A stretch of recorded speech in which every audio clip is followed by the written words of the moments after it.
Good afternoon. Welcome, bienvenidos to the first in a series of Friday seminars that the Center for Latino Policy Research is pleased to present. Today I'm honored as our inaugural seminar to have as our guest Mario Barrera, who is Professor Emeritus of Ethnic Studies here at UC Berkeley. Mario received his PhD here at UC Berkeley in Political Science, and he has authored several books, most notably Race and Class in the Southwest, A Theory of Racial Inequality, which I think he is now going to disavow. Only in part. Only in part. It's going to be ethnic inequality, not racial inequality. In any case, I'm interjecting editorial comments already. As discussants, we have Professor Tomas Almaguera, who is the Dean of the College of Ethnic Studies at San Francisco State University, and also author of Racial Fault Lines. We also have Michael Omi, who is the chair of the Ethnic Studies Department of UC Berkeley, and Michael is known for co-authoring with Howard Wynette a book titled Racial Formation in the United States. And the reason I mention, this is a really excellent grouping of scholars, because essentially, if you read Professor Barrera's paper, and if you have it, by the way, it is on reserve at the Ethnic Studies Library, so it'll be there so you can catch up if you haven't, if you get excited by this conversation and want to know more. But essentially, Professor Barrera praises and then criticizes both the books, the contributions of Professor Almaguera and Professor Omi. So we thought it'd be an excellent opportunity to see what Tomas Almaguera and Michael Omi had to say about Mario Barrera's recent revisionist scholarship. So with that, I'll let Professor Barrera take the chair. Thank you, David. I'm a little overwhelmed here, I have to admit. I thought there were going to be like 10 of us sitting around the table, but I do feel very honored and privileged to be kicking off the seminar series. If any of you have trouble hearing me, by the way, please raise your hand or make a noise or something so I'll know.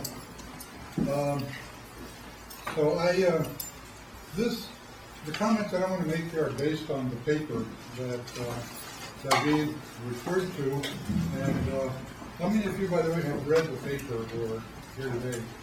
Probably not very many. Okay. Are some of you from a particular class, by the way? They're interested in the topic. How many people here today are faculty members? If you want to, how many graduate students? How many of you are undergraduates then?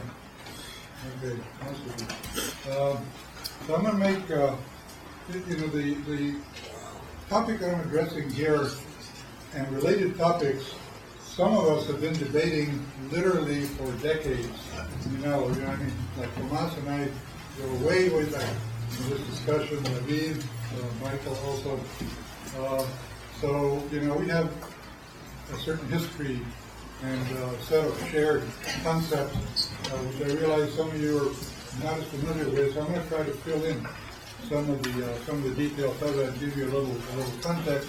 I also circulated here this notes on race and ethnicity. There should be copies around the room, which will also serve as a little background for what I'm going to be talking about here.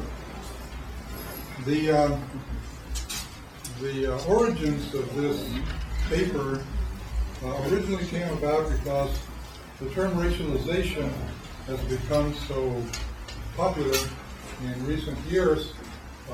It's something that I became curious about as to just exactly why it had become so popular. What's the significance of this term? And so I started to look into it a little more.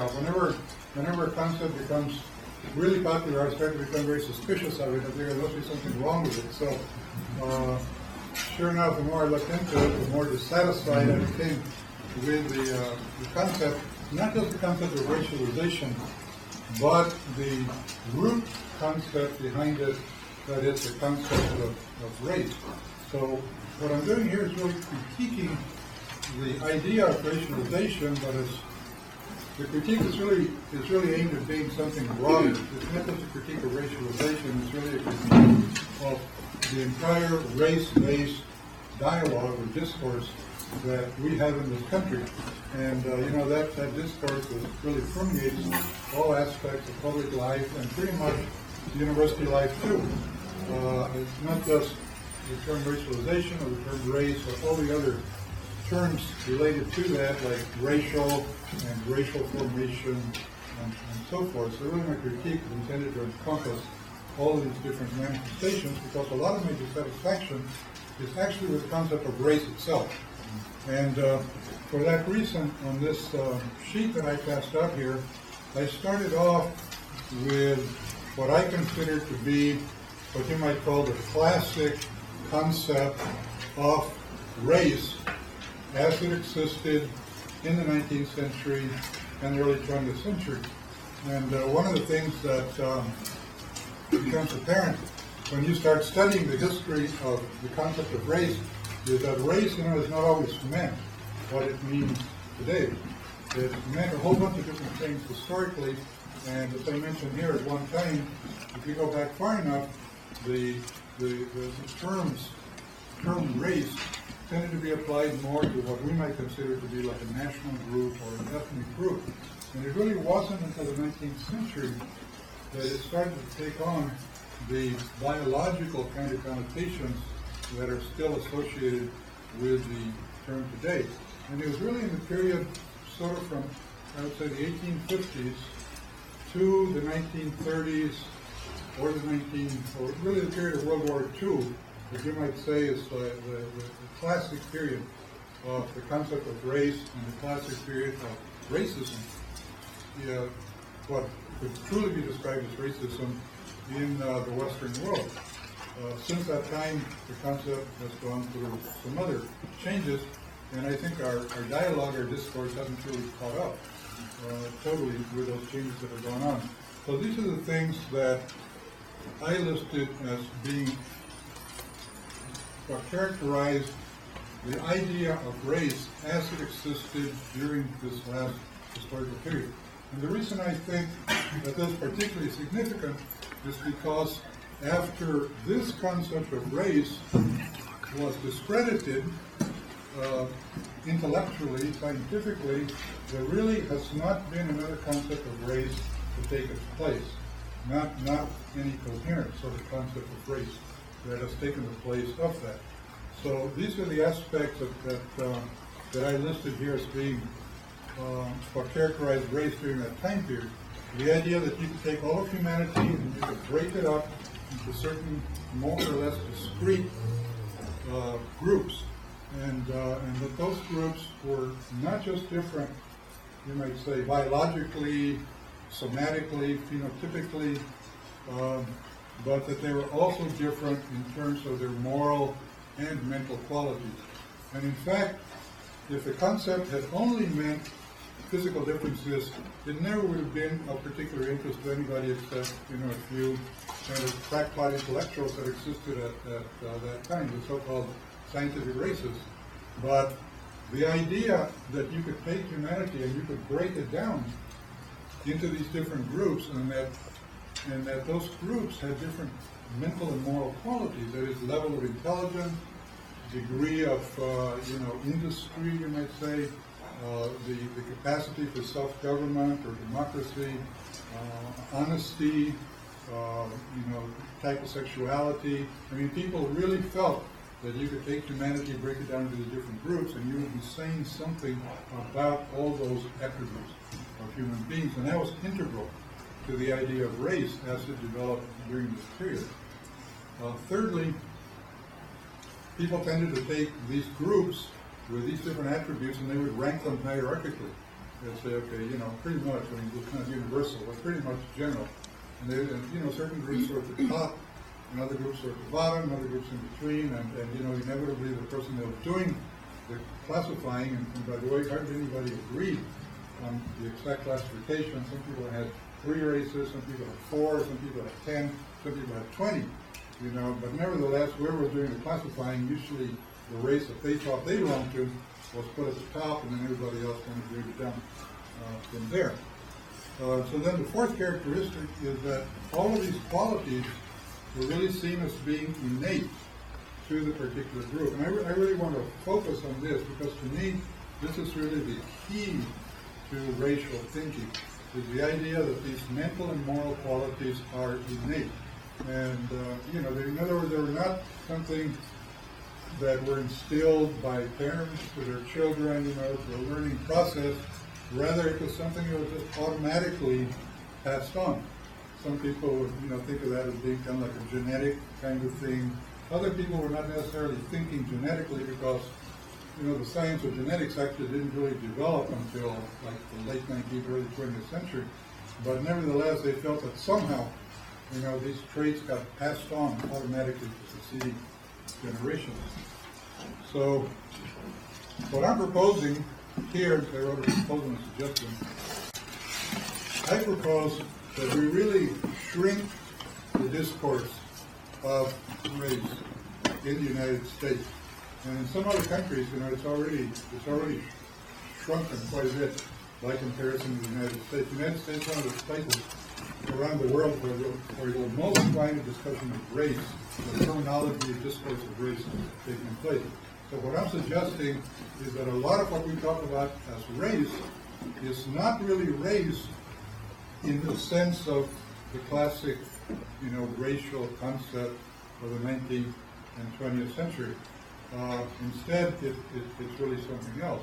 And I'm thinking that for purposes of clarity, now I'm not talking about the purposes of politics or whatever, or what people say when you go home and talk to your grandmother, but for purposes of our discourse here in the university, what I'm suggesting is that we really shrink the arena of race and that we only talk about, let's say, a particular discourse or a particular social practice, discrimination, for example, as being racial in nature if it conforms to these characteristics up here.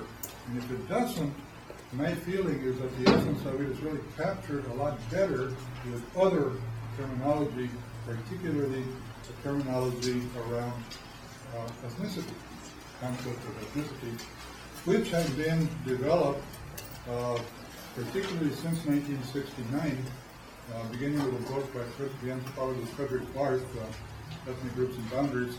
Since that time, the concept of ethnicity and related concepts have been developed considerably, primarily in anthropology and secondarily in sociology.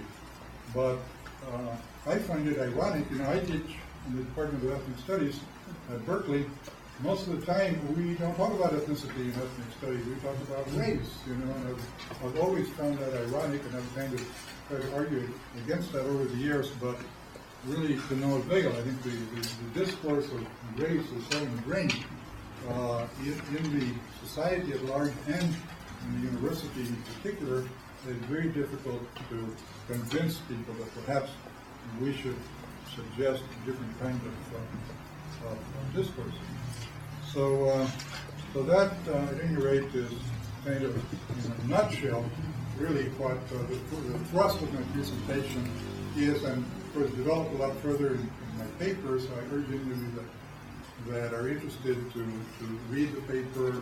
There is a copy here, a copy in the Ethnic Studies Library. The paper is really, it's a work in progress. It's not a published paper, although I hope to publish it eventually. But it's a work in progress, and so I'm very interested in getting feedback from people, as I'm sure I'm going to be getting from Tomas and from Michael, here, and from anybody else, who wants to pitch in, because I'm interested in these are ideas basically that I'm throwing out for discussion. I'd like to get some feedback, refine them further, and then try to get them published. On the second page of this handout here, I included some definitions of race and racialization and ethnicity because I realized that some of us have delved into these topics for quite a while and others haven't. But I incorporated here a concept of race, which is from Michael Honey's book, Racial Formation in the United States. Race is a concept that signifies and symbolizes social conflicts and interests by referring to different types of human bodies. In other words, we're talking about, what biologists call phenotype. It's biological characteristics, usually the observable or visible physical characteristics. And then I also have a quotation here from a very influential book by Robert Miles with Malcolm Brown, where they define the concept of racialization. And if you'll, read that over, you'll see that their concept of racialization is essentially along the same lines as the definition of race in Owie and Wynand, that is, that it really refers to something in which social organization is created, structured around ideas of phenotype, or people's somatic characteristics. So then down here I have some definitions of ethnicity, and the thing about ethnicity is that there's been a lot of writing, a lot of development around the concept of ethnicity in the last 35 or so years. Not everybody agrees exactly on the definition of ethnicity, so I put these out because these people here, particularly Erickson and Fenton, are among the most influential of the people that are writing on ethnicity, and they both have books that I've listed here as books, where you can go and pursue in much greater detail the discussion of ethnicity. But there are certain characteristics that people tend to emphasize a lot these days to talk about ethnicity that wasn't necessarily true 40 years, 50 years ago. It used to be that when people talked about ethnicity, they tended to see it primarily as a group of people that had a shared culture. That was like what an ethnic group was. That is still in the dialogue to a certain degree, but there's other aspects of ethnicity that have come to be much more important in recent years. Starting with a book by Barrera that I mentioned, people started to focus a lot more on the concept of boundaries. Say that ethnic groups are necessarily groups which exist in relationship to each other. In other words, you can't just have one ethnic group. Just like the coin, you can't have just like one side. You always have two sides to it. So ethnicity nowadays tends, I'd say pretty much universally, to be seen as an attribute of groups that are in contact with each other. And that's reflected in these definitions here. So ethnicity is really a way of describing a relationship among groups. Typically, if the groups are not in contact, we do a little mental exercise and we say, okay, picture a desert island in which there's only one group. Everybody speaks the same language, they have the same culture, they have the same set of understandings, kinship practices, etc., etc. Really, there wouldn't be any ethnicity there. You wouldn't get ethnicity until that group came in contact with another group. Let's say they were invaded by another group, or they developed trading relationships with another group or something. And so then people started to develop a sense of themselves as being different from that other group. And this is partly how the idea of ethnicity comes about, that it's defined partly in relationship to other groups. We, in other words, are these people who are different from those other people. We have these characteristics, they have those characteristics. We may be similar in certain ways, but we're also different in other ways. And there's a whole set of, you might say, interactions that take place across those boundaries of ethnicity. They could be trading relationships, they could be kinship relationships, they could be relationships of war, any kind of relationships that took place across those boundaries would help to define the nature of that relationship and therefore the nature of ethnicity as seen by those particular people.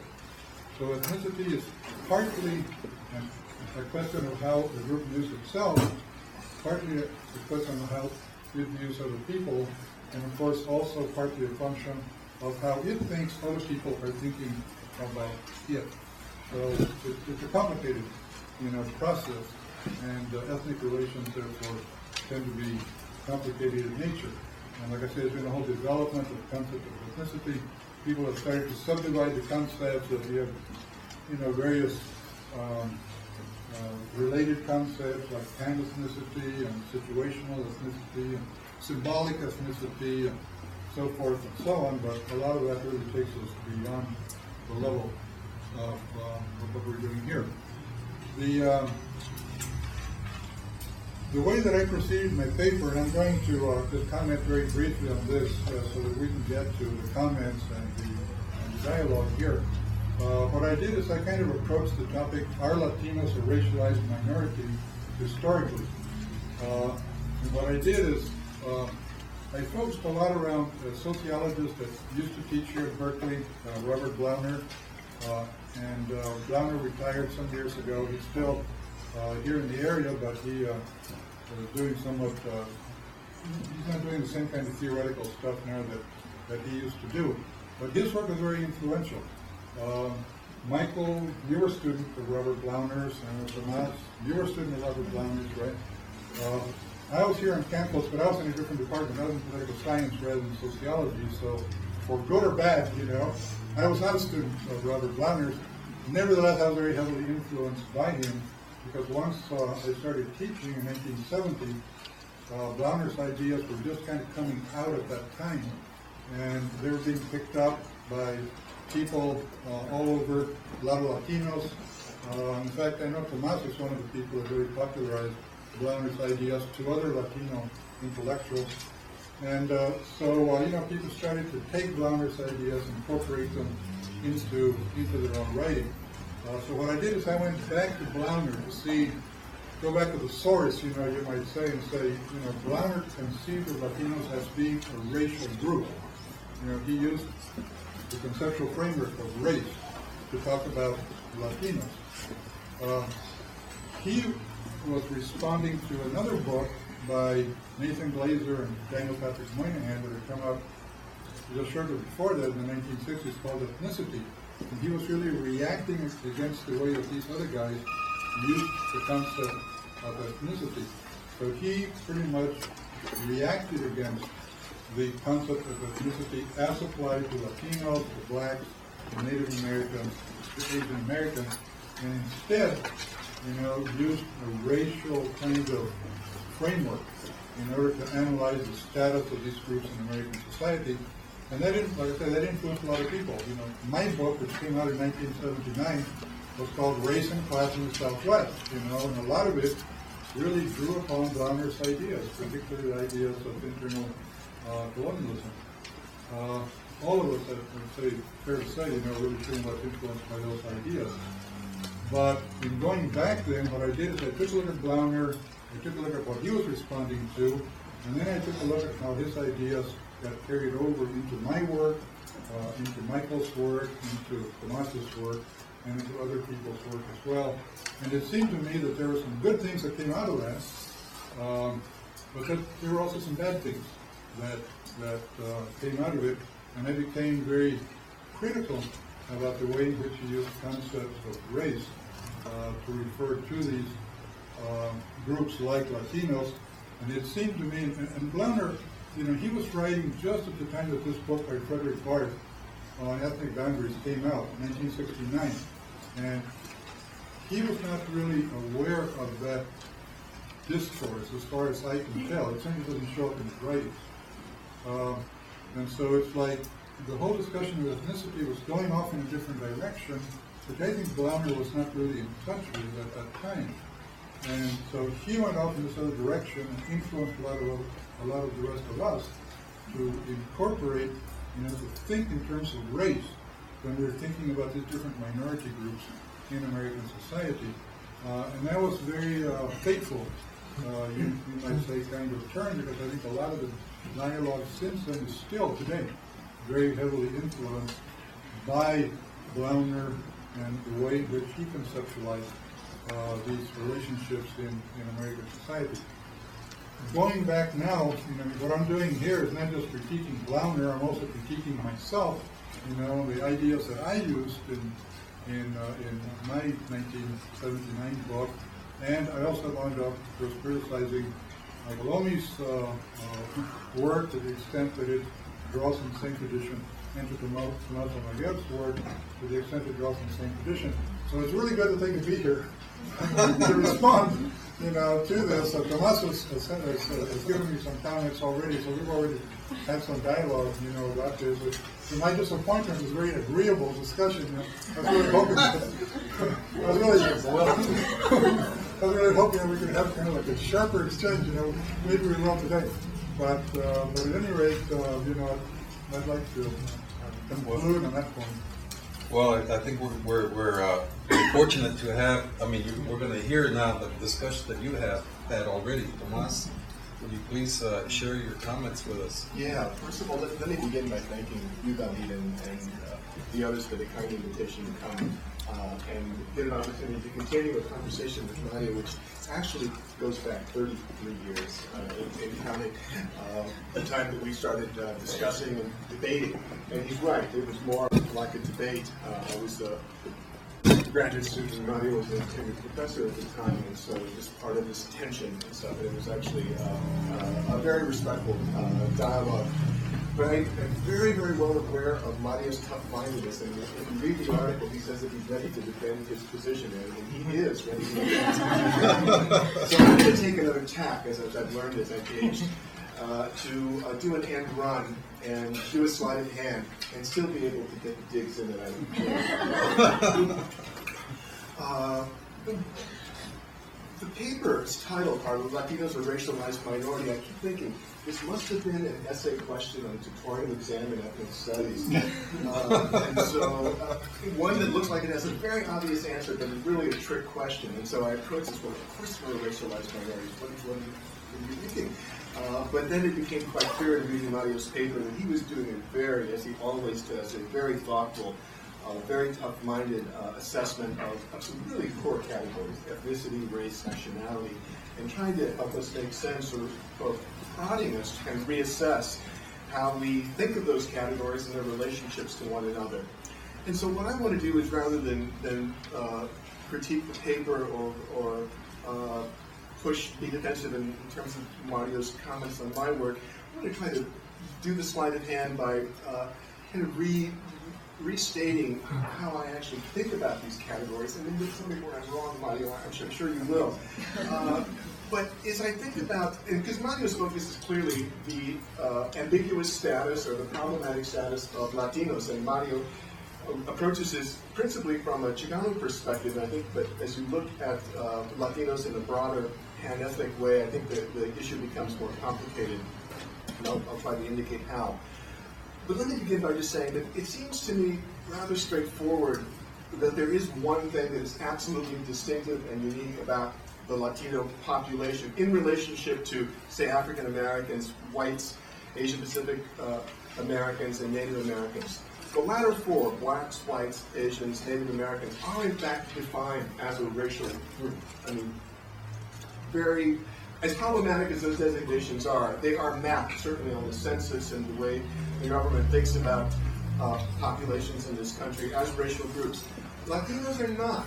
And that, I think, is part of the complicatedness and part of the tension and the dilemma that Mario's perceptive paper raises, because Latinos are, in fact, defined not in racial terms in this context, but in ethnic terms, as Hispanic. And that's what the word Hispanic means. We basically share a common legacy going back to the colonization of Mexico, the Caribbean, Central and South America by the Spanish. And it is, in fact, our common colonial legacies as victims of the Spanish colonial empire that binds the particular histories and experiences as spatially separated as they might be in this cultural context.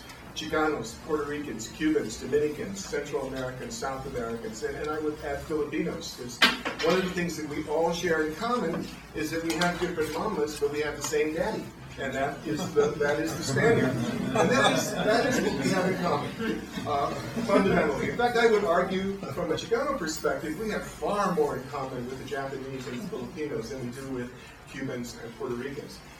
In terms of historically, politically, and I would even argue in some respects even culturally, but we'll save that for another era, another time. I don't want to get into that mess right now.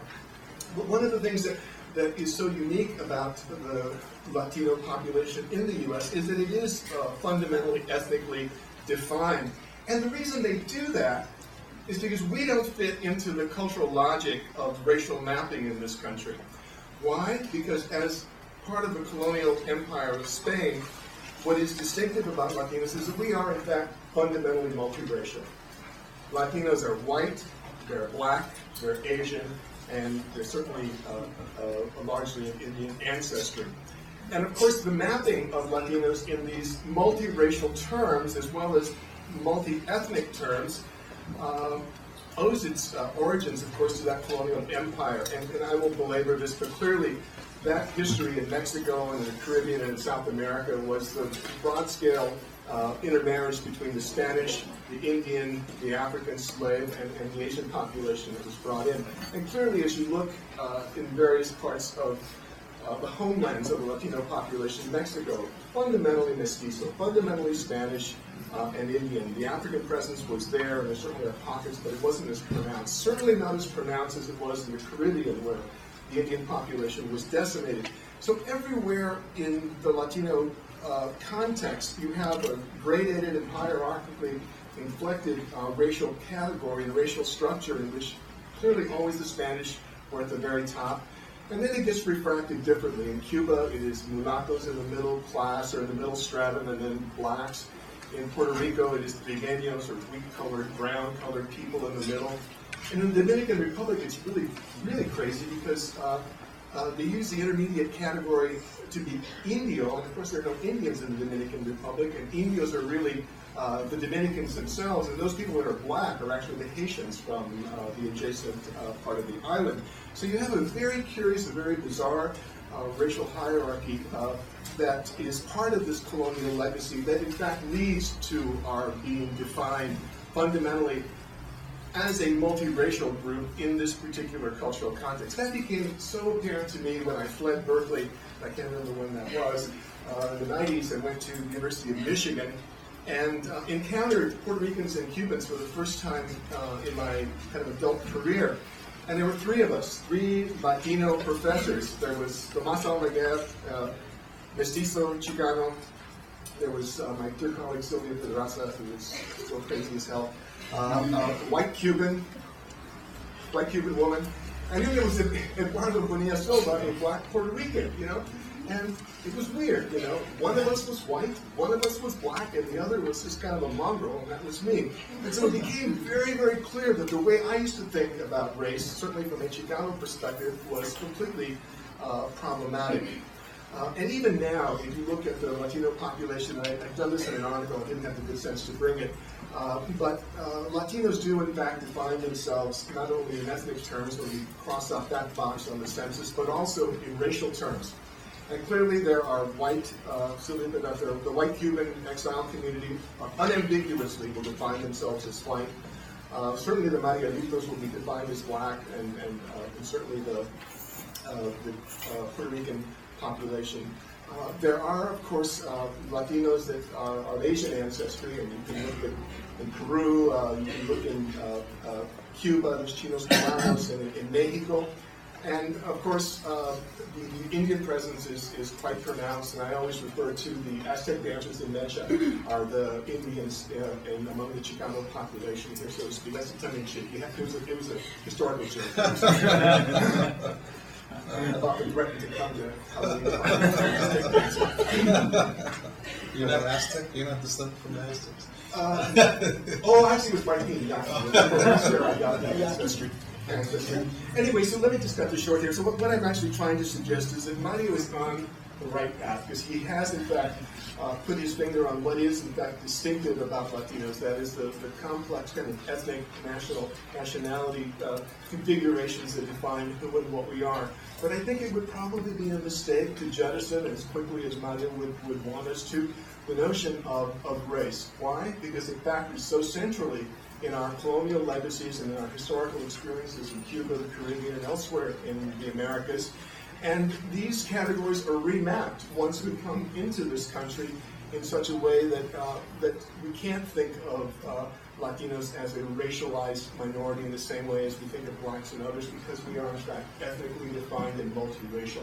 And so those are the kinds of things that come to mind as I read Mario's paper and hear him talking. So I'll stop right there. Thank you. Michael. All right. You know, in many ways, Mario's argument finds parallel in these competing definitions about race and ethnicity that have been advanced by professional associations. During the President Clinton's initiative on race, the American Anthropological Association engaged in this pretty nasty and contentious debate about whether race was an analytic concept or not that should be retained. And in fact, what they decided to do was to suggest that since biological definitions of race have been so thoroughly discredited, we should get rid of race and evoke the concept of ethnicity as something much more culture-based, something which anthropologists were more familiar with. Well, there's been a lot of response to that. And in fact, the American Sociological Association drafted last year a statement on race, and I was on the committee on that, to once again re-argue that yes, it's one thing to say race is biologically meaningless, but is it still real as a social concept? In other words, do people think of these things in terms of categories in which people are placed, and is society or social systems or institutions structured, the principles of their structuring and organization done along racial lines, not biological, certainly not because of the kinds of classic definitions which Amadio has really specified with a lot of clarity on the sheet, but because of social concepts of race that are driven by this. I first want to make one quick comment, because Tomas stole my stuff on multiracial stuff, is that it's not to say that the biologicals disappeared altogether, and we can talk about this later, but there's new controversies arising from the haplotype mapping of the human genome, which once again puts new concepts, scientific concepts of race on the table. And this has been affecting forms of biomedical research like pharmacogenomics, this belief that you can have ethnic or racially specific kind of designer drugs. But we also see it in the popular imagination. I mean, what struck me about the Olympics was apparently in the People's Daily, they were applauding in China. They were amazed that this Chinese athlete won the 110-meter hurdles because they said Asians have a racial disadvantage in track and field events. And go into this long thing that he had to overcome this racial deficit, and so the Olympics proved in winning the gold medal that yellow men can indeed jump. So this is a kind of logic and reasoning that is still pervasive, and Mario's right to cite that as a kind of a source of confusion. I like to think of this other one too, that we really do have a crisis of racial meanings. I think this joke was from Chris Rock's observation that what does it mean about there's something wrong with race in the United States when the best-selling hip-hop artist is white, when the best golfer is black, and the tallest player in the National Basketball Association is Asian. Definitely something's going on with our sense of race. Well, in an alternative, a provocative alternative to this race vocabulary, Mario suggests that we use the terminology of ethnicity. And it's a kind of revised ethnic theory, one that stresses relationality among ethnic memberships, stresses the subjective element in determining ethnic membership, and focuses on ethnic boundaries and how they're maintained and communicated. And if you look at some of the quotes too, you'll see that much of it focuses on this kind of boundary maintenance and the cultural glue that holds groups together. Well, what I want to argue that I think we need to consider seriously in this discussion too, and thinking about our Latinos, a racialized minority, is the role of the state in imposing certain kinds of definitions. And also about the racializing logic of white supremacy, both historically and in the contemporary period. Let me start first with the state. And Tomas already really nicely touched upon this. I think most people, I hope, are familiar that the census categories, which are really derived from what are known as the Office of Management and Budget Statistical Directive 15 categories, holds, that's been in place since 1977, holds that Hispanics, Latinos, are not a racial group, they're an ethnic one. And in fact, they're the only ethnic group the state is interested in. They want to know who's Hispanic and who's non-Hispanic. That's it. Now, there's some, and it's also interesting, as an aside, that much of this category is being defined in terms of Spanish culture or origin. For example, Brazilians are not supposed to be categorized in the Hispanic category. And apparently there's an interesting kind of political story behind this, is how they were done as well. But think about this. In the history of the census, Mexicans have only been considered a racial group once, in 1930. And it was dropped. And why was it dropped after 1930? Because of vocal opposition on the part of Mexican-American political elites and the Mexican government, who wanted to assert that Mexicans should be considered white and not, in fact, a distinctive racial group. Now, since that time, there's been a tremendous amount of confusion, as Tomas has conveyed too, about this category of Hispanic.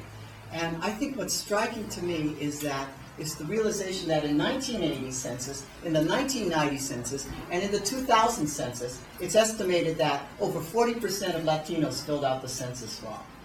So what does it mean to fill out the census wrong? Also, I think the Census Bureau ought to think if 40% of the population doesn't get it, something's wrong with the question. But nonetheless, the race ethnicity question on the census is a two-question format. It asks you both, are you Hispanic or not? And there's certain subgroups, Mexican, American, Puerto Rican, and Cuban, or other. And then it asks you your race, along white, black. So what does this mean? Well, for a lot of groups, that's not how they conceptualize their sense of group identity at all.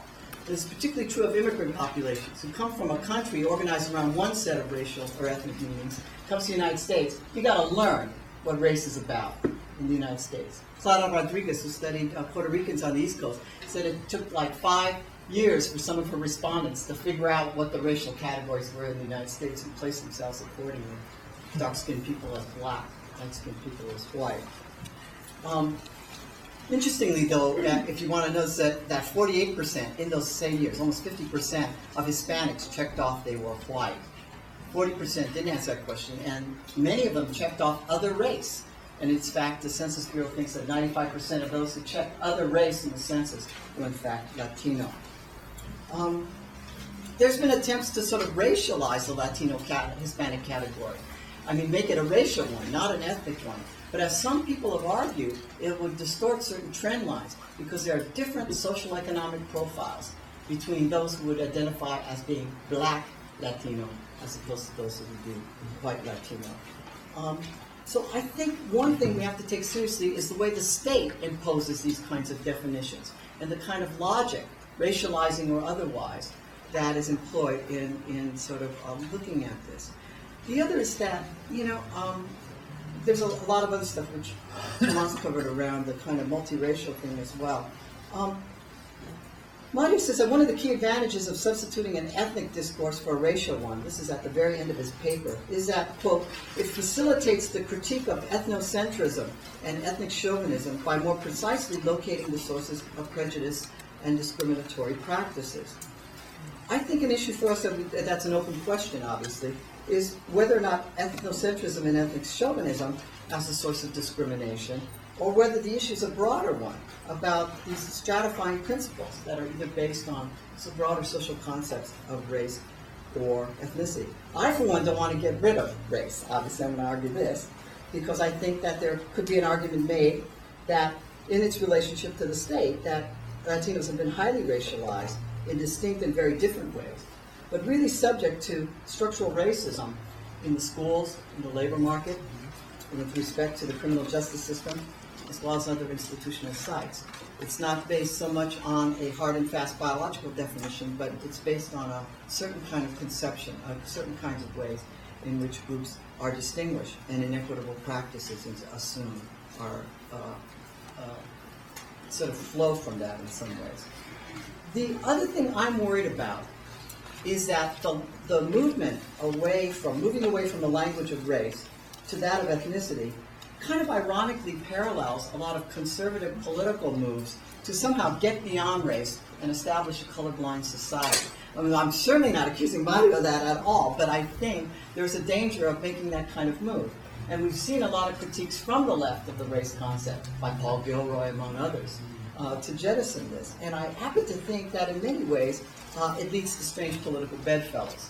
So, for example, in the campaign over Prop 54, the so-called Racial Privacy Initiative, Ward Connolly said that he, quote, urges the people of California to view it as a call to begin wrestling with the growing imprecision of race as a method of categorization, end of quote. And Connolly said, for example, that we should encourage ethnic diversity. We should acknowledge that. But we had to get away from race-based thinking, and that the state, in both its policies and practices, really needed to be colorblind. Now, I certainly don't have to tell this crowd the necessity of forms of some sort of racial record keeping in order to discern, track, and challenge patterns of racial inequality. But I want to say that this move to ethnicity might have other political implications as well.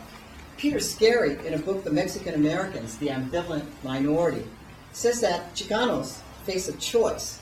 He says, will they pursue assimilation as an ethnic group under an expanded notion of whiteness, or will they be seduced into adopting, quote, the divisive and counterproductive stance of a racial minority group?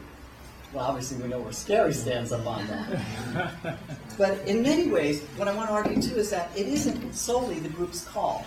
It isn't solely the Mexican-American call, because it depends on how they are conceived of and how they are maybe racialized in a broader system of racial stratification in the United States. And really, if the Samuel Huntingtons of the nation are going to accommodate their inclusion or not. So the question of this move towards ethnicity begs some of those questions, I think. Thank you. Thank you.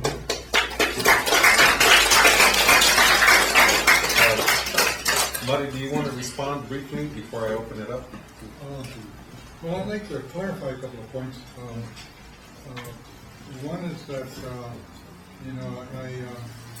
I try to emphasize at the first that I was not really making a political argument here. It may in fact be that in the political arena, maybe it's useful to continue a racial dialogue. My comments are really aimed at intellectuals in the university. That is, for purposes of scientific analysis, what makes more sense? To talk in the language of ethnicity or to talk in the language of race. And that's really where my comments are located. But secondly, I want to emphasize that the argument that I'm making is actually maybe a little more radical than it initially sounds.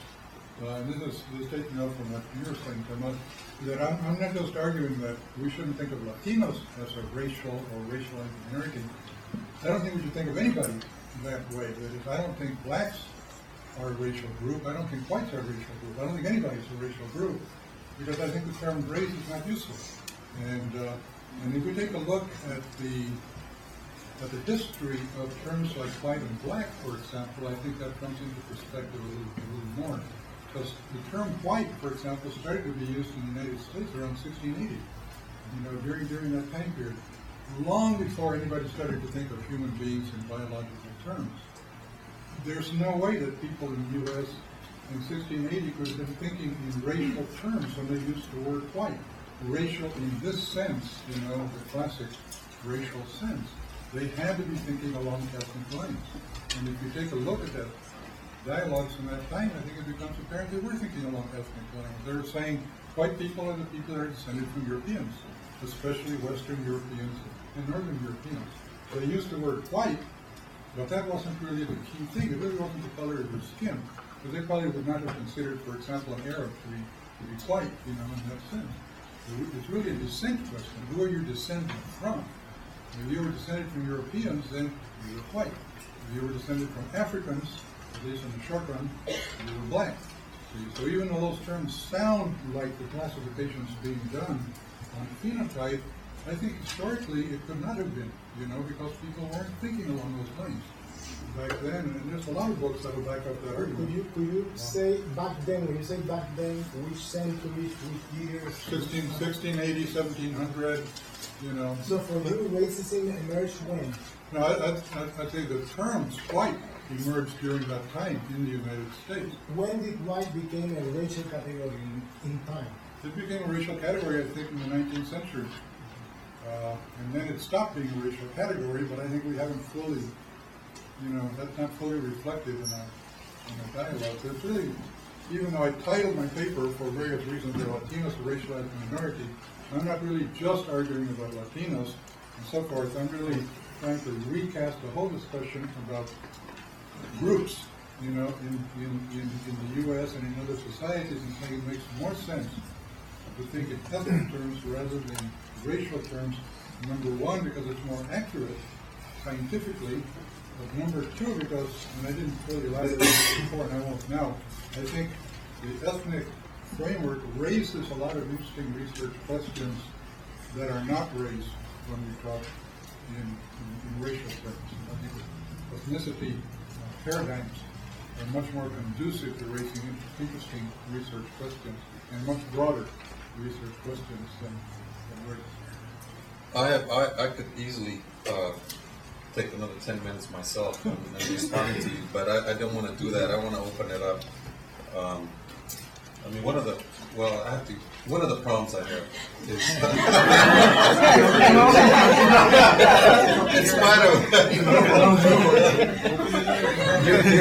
you seem hung up on this notion that race has to, without the scientific classification or that whole science of race, then we don't have the concept of race. I mean, we're not seeing it like, for example, in Michael's work, race is more a sociological concept that really hinges on how these ethnic groups are treated. In other words, is there a certain kind of ethnic situation, the relationship that you're talking about? I don't think anybody has any quarrel with that, the ethnicity, the notion of ethnicity.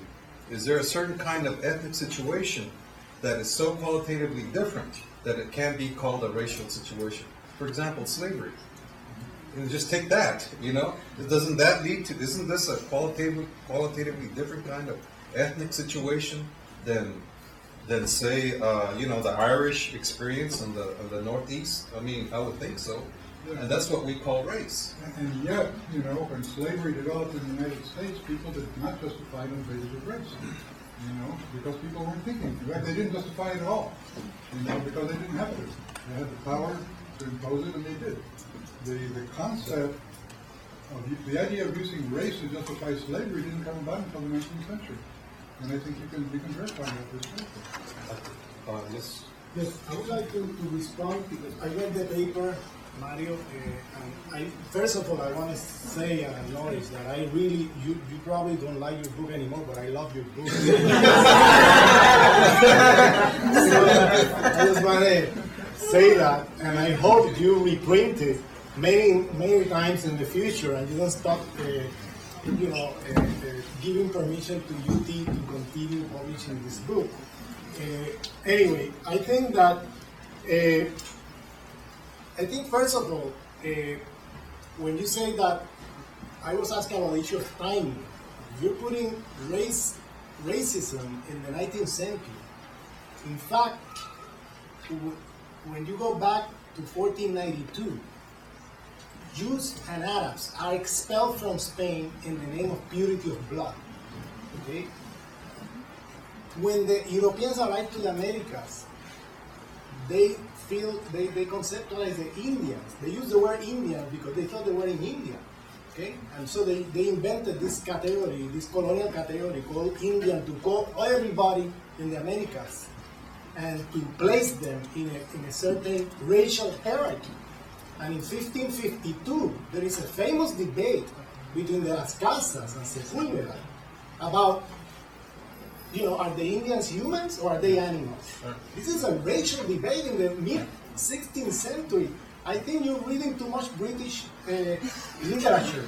I mean, I think, really, no, I'm being very honest. I mean, we become not only Eurocentric, we have become American, British-centric, to the point that we end up in these absurd debates, which I think are nonsense. To say that racism is an issue of the 19th century is a very British-centered perspective, which they want to place race into the scientific racist kind of era, no? And then if nothing fits that, then there's no racism and there's no racial categorization. And so I would say that if you move beyond the British-centric classifications about this and start looking historically and historizing the process, you're going to see that the concept, even though color was a later construction, and we become so Americanocentric that we think that the only way we talk about race is when we talk about white, black, or no. If you go to France today and you say Algerian, Algerian, you would say that's an ethnic identity. No, in France, that's a racial category. James Baldwin have a famous passage where he says, the famous African-American writer, when he lived in Paris for 20 years, he said, when I arrived to Paris, I thought there was no racism in France because he, as a black man, could sit anywhere. There was no American apartheid there. Let me respond to your point before we lose it, Bill, because I know you're going to move on. Yeah, but let me say a few things, and then So the point is, James Baldwin, for example, said, I thought there was no racism in France. Why? He came with the American view of racism and racial classification. So he arrived to France, and he found out that as a black man, he could sit in a cafe, and there was no segregation on the basis of color. And he said in that same passage, until I discovered that the French have their own niggers. Who are the niggers of France? The Algerians, the North Africans, the Arabs. And the way they classify those people is not based on color at all. But do they think of that as being innate to those people? They think of that being... Is it inherited automatically by their children? They think of that as being an inferior human being in biological and cultural terms. And this is very tricky because the point is the following. We are caught in chicken egg dilemmas in academia, Mario. That is, either you are ethnic or you are race. In fact, in practice, in social historical reality, when I'm in New York and I say I'm Puerto Rican, I'm not seen as an ethnic. I'm seen as another racial category in the context of New York City. In New York City, Puerto Ricanness is not ethnic at all. It's another race, together with blacks and whites and everybody else. Let me clarify a couple of points here. You know, my feeling is that a practice and a concept can be racial even if racial terms are not used. Conversely, I'm also arguing that something, even though racial terms are used, is not necessarily racial. And the key factor that I'm focusing on is whether it's innate. Because if it's innate, then that puts it in a qualitatively different place. It means that you cannot be assimilated. It means you cannot be improved. It means that you cannot be socialized into a different way of being because that is inherent. It's genetic or it's mystical or it's something, but there's no way to change it. Now, where I grew up, in South Texas, we used the term raza all the time. You know, la raza, to talk about Chicanos, you know. We never used the term, you know, Chicano. We didn't even use the term Mexican American. La raza. But we did not mean race by that. I mean, the term is raza, which gets translated into English as race, but nobody meant race by that. Nobody used the term white where I grew up. They used the term Anglo. It's an ethnic term. No one would argue that the term Why is Anglo an ethnic term? Why is Anglo an ethnic term? It could be a racial term. Because it refers to where people are descended from. Not necessarily. It could be used in the context of a racial hierarchy. It could be used like Algeria. Algeria has nothing to do with race the way we conceive it in America. Because this is a very, not only Eurocentric, this is a very Americanocentric discussion. If you go outside this country, the ways people are classified racially is not necessarily using color. They could be using other markers. And still, you have a reproduction of a racial hierarchy, calling the other an inferior race based on other markers that not necessarily is color. Like Algerians in France are not marked on the basis of black or brown or using a color name. They use Algerian, and the French are very clear about when they use Algerian, they know what they're talking about. So what I want to say is that we cannot delink race and ethnicity. Race and ethnicity have to be put together, and then we need to think about it in a more contextual way. That is, there are contexts in which a certain identity or category could be ethnic or could be racial, depending on the context in which this is placed. So, for example, when you say that Latinos or whites are not a race, I take a distance because that's a very a very categorical assessment that we cannot assess. There are contexts in which Latino is perceived as an inferior race, and there are contexts in which Latino is perceived as an ethnicity. I'd like to. We should move beyond chicken egg dilemmas. That's my goal. Ramon, I hope you come next week. Next Friday, we're going to have an even more lively debate on Samuel Huntington's "Who Are We?" And I just want to interject that because you asked, well, who's arguing about the innateness of Hispanics? Well, Huntington is. Huntington has just written this book that says that the children of immigrants, the grandchildren of immigrants, they remain culturally Mexican. They marry each other. But he's treating culture as an innate, no. Well, culture treated as genetic. I mean, you're Mexican, you're Mexican, you're still Mexican. Maybe, I haven't read the book, but I'm not sure about that. For Huntington, you're still Mexican. I mean, I don't know what you do with that, but that's genetic. You know, that is genetic. When Jeb Bush's children, or when Jeb Bush marries a Mexican woman, for example, if you really think that another group is genetically inferior, you are not going to intermarry with them. Because if you do, your children are going to be genetically John Wayne married a lot of Mexican women, and he was always very clear. John Wayne was very clear about Mexican race. I mean, Okay, I guess the point I wanted to bring up was that if you keep going to the definition of race as in the way that it's used, even in the paper you handed out, the classical racism. And so if we think of race in terms of classical racism, and you keep pointing to this innate quality, then I would have to say I agree with you. However, I think that the point being in terms of ideas of racial formation, racialization, is that it's not simply about a static innateness to it, but that it's a process, that it's a particular dynamic, and that when we think about ethnicity in terms of group identity, where it becomes a racial situation is in that process of power. I guess my main question was, in many ways I felt an analysis of power dynamics, power relations was what I thought was kind of absent in the paper. And I think that this is a point in which we keep talking past each other here, because in power being absent, then you are solely talking about race theoretically, right? Classical racism theoretically. But when we look at the question of race historically and how it has been a actual historical factor that has happened, that has had implications, there's two different concepts of race: classical racism, historical racism, and we cannot separate the two.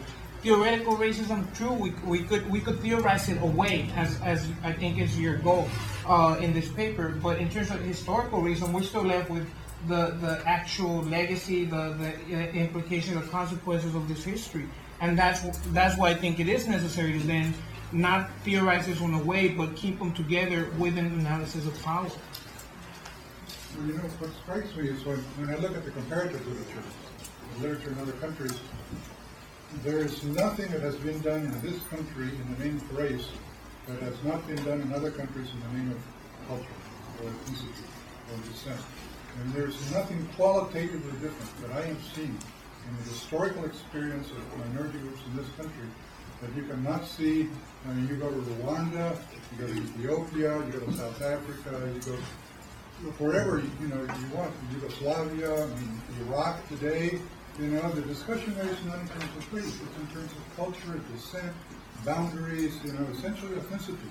And the discrimination and the power relationships are just as extreme or worse in those places as anything that's happened in the United States. So I don't think that power and discrimination in itself defines the racial situation, because all of that stuff can take place in the name of ethnicity just as easily and has historically.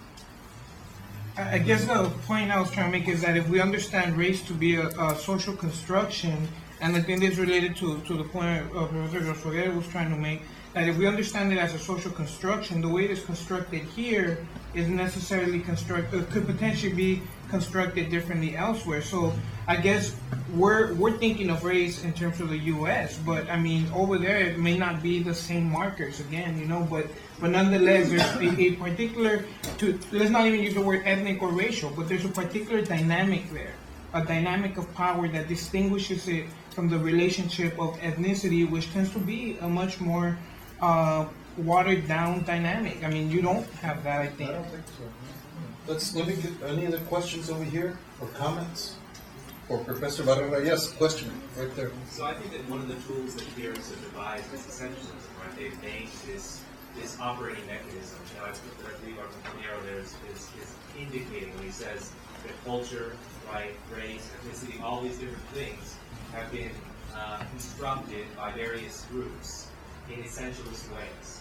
In other words, what you were trying to do with genetic or is it cultural, right? We already have this analytical tool, so I get concerned when I hear either or arguments, which is, I think, what we have been sort of set up for. So I imagine that was intentional, right? What I'm interested in is, given the work of the folks that we are here, our panelists today, how do we, as young people today, benefit from these different ideas and really synthesize them?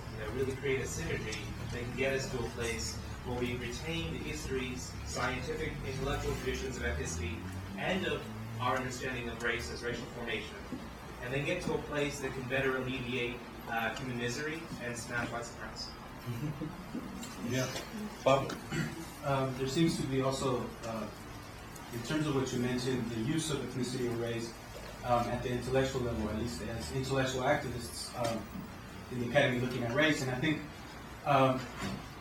not to get into that kind of also that what is it, race or ethnicity, but to look at also some of the debates that have gone on, and to also look at the Eurocentrism in that, for instance, the Waquan and Bordeaux piece that questioned Dr. Omi's piece and also Dr. Hanchard's piece on looking at the racial projects in Brazil and the use of the racial project in Brazil. And I think in that sense, we get to see how it was seen as very kind of Eurocentric response by Waquan and Bordeaux because of the fact that they're French intellectuals who never questioned their own kind of colonial position, the French colonial position. And I think what is it that Hanchard was trying to do in terms of that? He was trying to say that the racial project, at least in the way that Omi and Juanet were putting out, came out of a very intense situation in the 60s and 70s as a political movement. So we cannot take away the terms that we use as intellectuals with that of our political the political currents, or the way that we're questioning the state and the way that the state is forming race. You can't separate both of them. Whether the necessity of using ethnicity, we just have to look at, listen to actually these other intellectuals who are using it. For instance, I think the response to Hanchard was to Silva, a Brazilianist, who then questioned it in a place where they understood black, what blackness means in terms of race, and then kind of was trying to build those bridges between how Brazilian racial and ethnic projects exist with that of the United States and see how they blend. And I think that's a more fruitful discussion. I think that one bridges us, especially with Latin America, where they do use ethnicity. And it bridges us to understand ethnicity in places where identity and racialization are so different and so kind of combined, especially in a post-Fordist neoliberal state. Like, for instance, the example of Garifuna indigenous people who are black, but they consider themselves indigenous people. And so the way that they're treated by, say, for instance, the government of Honduras is as blacks, so therefore they can't claim indigenous land. And this is done as racial projects. And so I think those are fruitful discussions in terms of what terms we use in describing these processes by the state and also by other kind of growing forces, especially through capital flows and so forth. Great. Yes. It seems like there are two dimensions that come into the discussion. One is innateness, and I'm not sure innateness, the assumption of innateness is as clear a marker as you make it, Mario, to be able to distinguish between when it's a situation of racism and when it's other kinds of discrimination and prejudice. Because like you talked about race as not just being biological, but something like mystical or essential or something. So I'm not sure, people tend to regard culture almost to the level of being innate. So I'm not sure innate clearly is going to distinguish some biological concept from other ideas that it's kind of deeply ingrained, that there are other ways of assuming things are deeply ingrained, almost to the degree of being innate, that are not necessarily clearly biological. So that's one point. The other dimension that seems to get involved in the discussion is how severe and intense and dehumanizing is the treatment of particular groups. So, you like as Ramon is talking about, you can have a group that seems to be defined ethnically Algerians, but there's a level of reducing, viewing them as animals, kind of subhumans, that become so intense that it's almost at another level, and we're used to calling it racism based on that level of intensity of just dehumanizing and making someone an animal. And the question of intensity seems to get mixed in unclearly, to what extent that becomes a marker of what's racism or what isn't. Do you want to respond, or do you want to let Ramon say a few more words?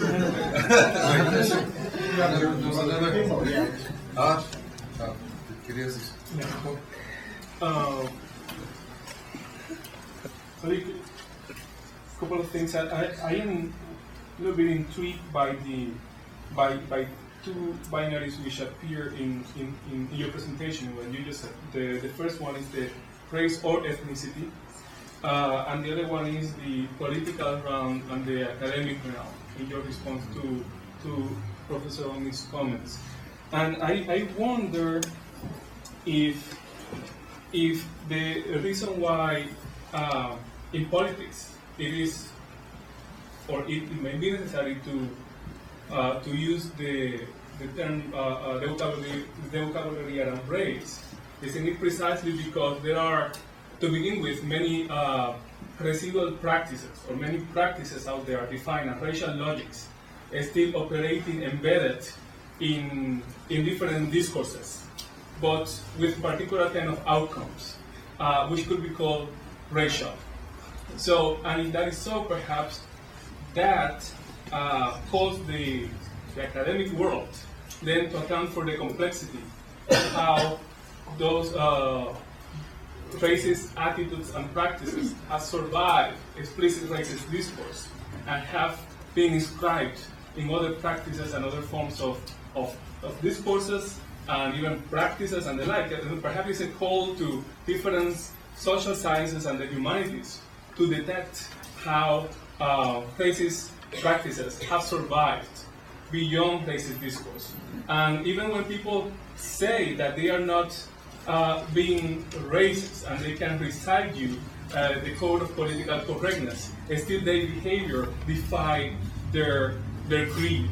And so it even points to the problem of having to deal to the academic world, having perhaps to create a different framework from that of liberal political correctness to be able to really overcome the legacy of racist discourse, ideas, attitudes, and practices. So I wonder if maybe it's still on the binary between race and ethnicity and calling for one or the other may not hinder not only political practices but also our academic scientific vocation now. And lastly, just to illustrate that point, because it seems if you're focusing on the question of innateness, I think it's clear that before the 19th century, several groups of people, like particularly blacks, were considered in many contexts as innately deficient in their bodies. They were deficient before the formal vocabulary of race emerged in the 19th century. And in some way you can see that vocabulary as the result of a series of practices, right? And likewise, after the vocabulary died, first of all, the vocabulary doesn't capture necessarily all the complexity of those practices. So I'm a little bit intrigued that you're taking that as the definitive term or definition to now assess whether something is racist or not. Perhaps the definition itself did not encapsulate all the way in which what was then called racism worked. And in like manner, after the discourse is dead and delegitimized, then one can think that not only previous practices of racism continue, but also that discourse gave rise to new practices, racist practices, that then were again re-articulated in new liberal discourses and the like. And perhaps the problem that we're having still now is how do we come out of that mess. So because of that complexity, I would like to hear more about how do you think that the call for one term rather than the other will benefit academia. Can I add something to that? Because it's something. Let him respond. Let Mario respond.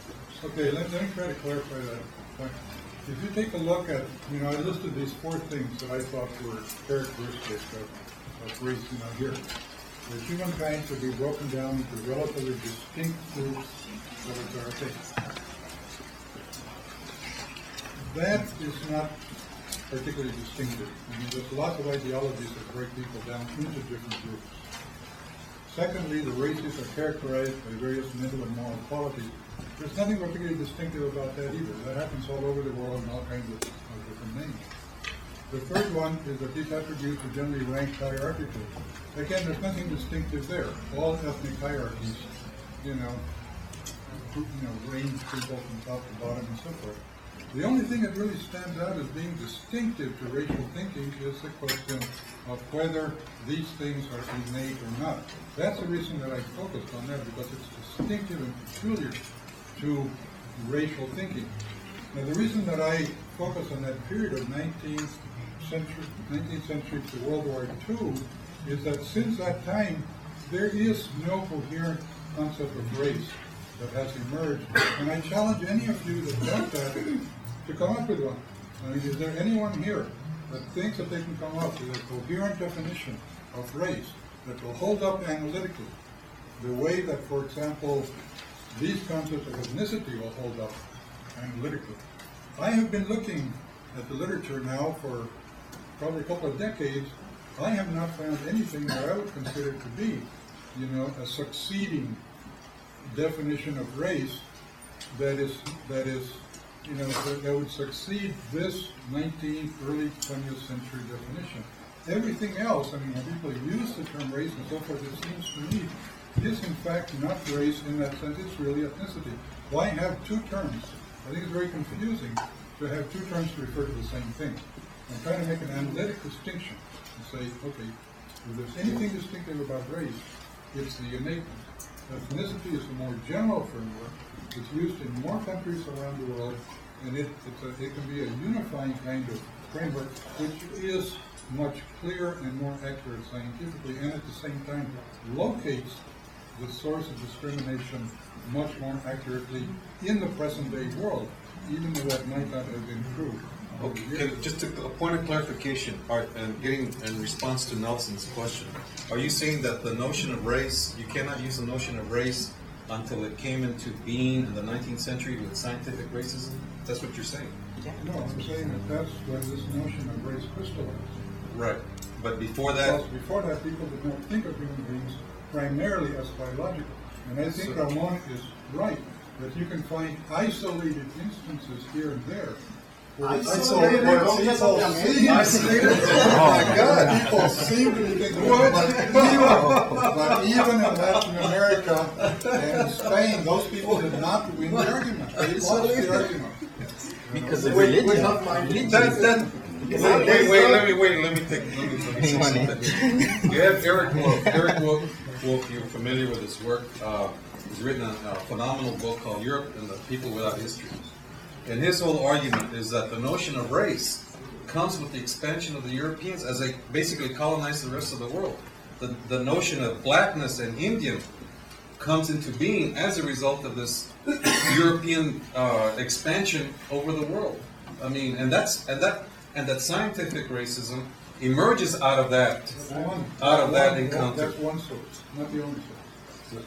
But in other words, you don't see that expansion and colonization as part of the that. history of anti-Semitism in Europe is another major source of the ideas of race, which developed pretty much independently of the colonial dynamic. I think our panelists want to say something. They've been holding back here. There's a lot. I know this conversation has spun off in a lot of different directions. I just want to raise just a couple of issues around things about this, of still employing a kind of race discourse. And one of the issues involves looking at how you would characterize processes that have been generally called pan-ethnicity. The consolidation of categories that are drawn from people of varying ethnicities. Like, for example, what is Asian and American, but in fact the sum in an aggregate form of varying different kinds of ethnicities? Now, what's the logic behind combining these different ethnicities into this category? Or think of the category Latino. And in many ways, it has to do with the kind of historically specific experiences that people encountered. In other words, to a large extent, all Asians were alike in 19th century America. And as a consequence of that, the kinds of laws, discriminatory practices, exclusions were directed against them as a kind of, as I would argue, as a kind of a racial thing. Now, I'm worried that also we're sort of getting a bit hung up on seeing race basically as phenotypical differences which are the surface manifestation of underlying innate differences within groups. And that if we reject that, that somehow we can't use any concept of race.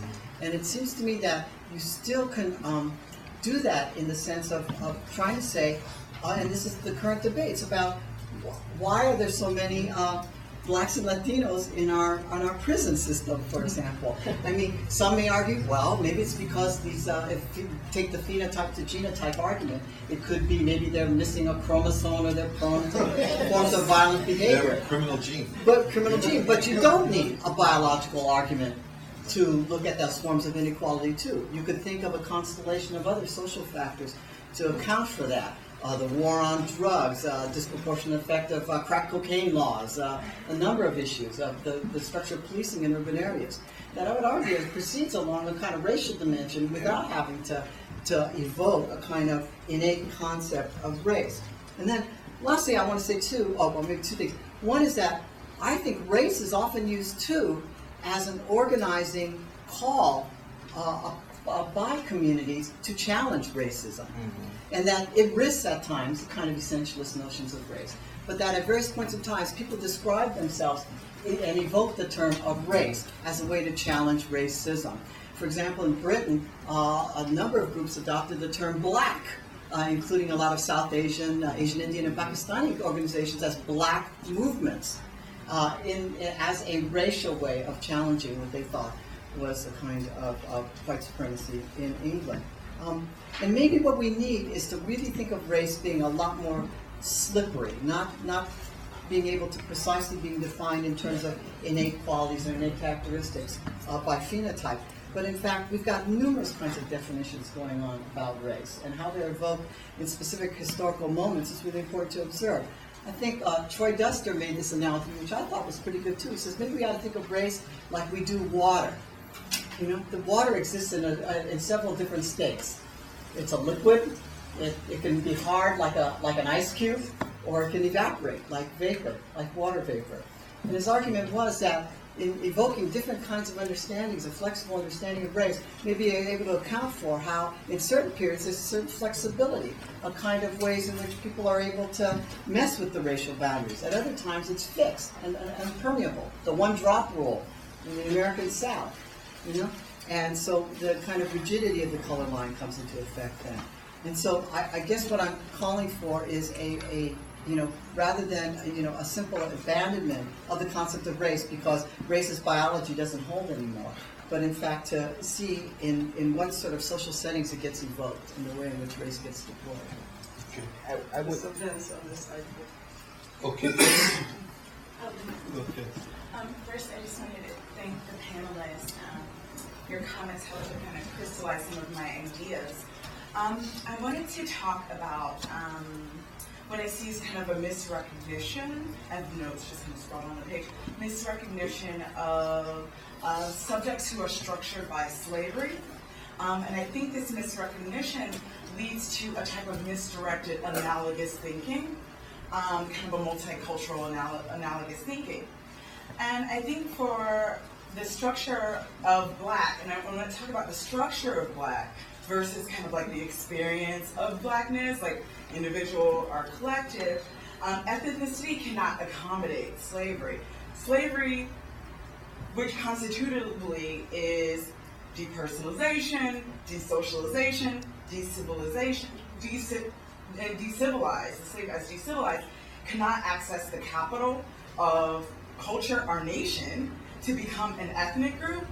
And that structure of slavery is what structures the black, whether we're talking about in Puerto Rico, Brazil, Ghana, South Africa, etc.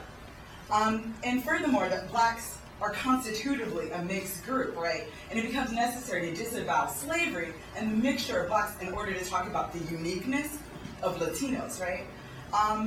And relatedly, in France, being Senegalese is not to be privileged over, say, being Algerian.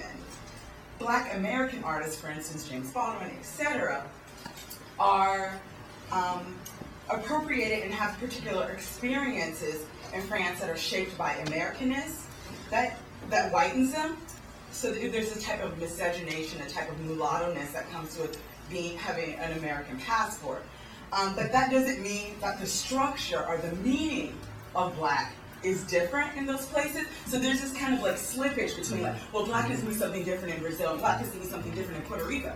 But I mean, what we're really talking about is different bodies get caught up into the category of blackness. But that doesn't mean necessarily that black, it means something that's so different in all of these places. And I think that that's really dangerous to confuse like individual people's experiences with the structure of race and of these categorizations.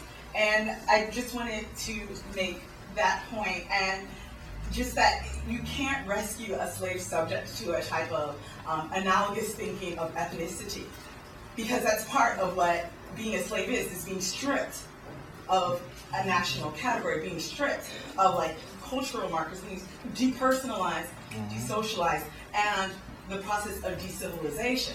So it becomes very dangerous, right, to start talking about, well, the language of ethnicity is more benign, because it's not more benign for blacks. It just re-elaborates blacks' positions as being outside of the pale of what's assimilable and outside of the pale of the human.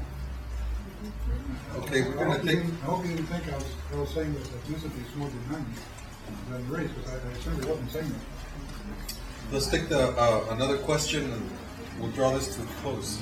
Yeah, I was going to say that that number one that you have on the definitions, that I think in itself could be challenged, because I for one, when I'm out there, I think that people do believe that I'm essentially different than others. I mean, and I say that because when I engage with other people out there, like I have gotten those comments from people. Like, for instance, I was talking to a trucker in a bus station. He told me that he thinks that the U.S. should take over Mexico because we're never going to be able to manage Mexico.